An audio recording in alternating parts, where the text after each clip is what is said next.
Hello and welcome to Cadence Design Systems Fidelity Tutorial Tuesday, where we show you how to set up and use a Cadence Fidelity feature in just a few minutes.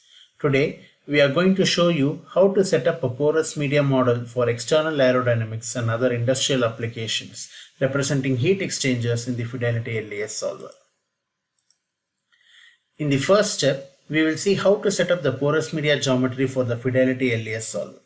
In the second step, I'll show you how to set up the porous media properties in the Fidelity LES simulation input file. Let's start with the vehicle geometry. I have the Cadence car geometry here in the Fidelity environment, and I also have my radiator in front of the vehicle. Now, I have the radiator in a perfect cuboid format conducive to export it. I click and I export it in STL format.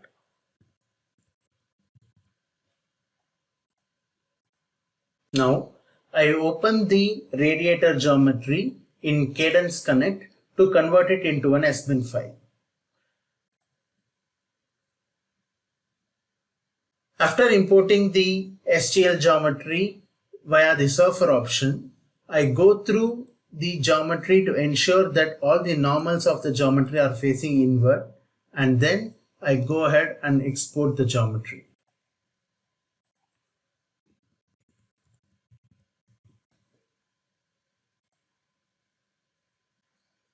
Now, let's move on to the Fidelity LES simulation input file. In this, the porous media is added as a separate body force term. The add body force parameter is followed by specifying the path to the SBIN file of the porous media. Here, the commands specific to the specification of type equal to PMM are described. Specify the inertial and viscous coefficients for the porous media model along the principal directions 1, 2, and 3. If the custom directions are not specified, the defaults are the X, Y, and Z axis.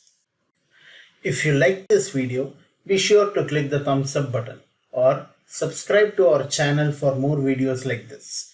If you have any questions, comments, or suggestions, drop us a line below or connect with us via LinkedIn, which is linked in the description. Thank you all and have a pleasant Tuesday.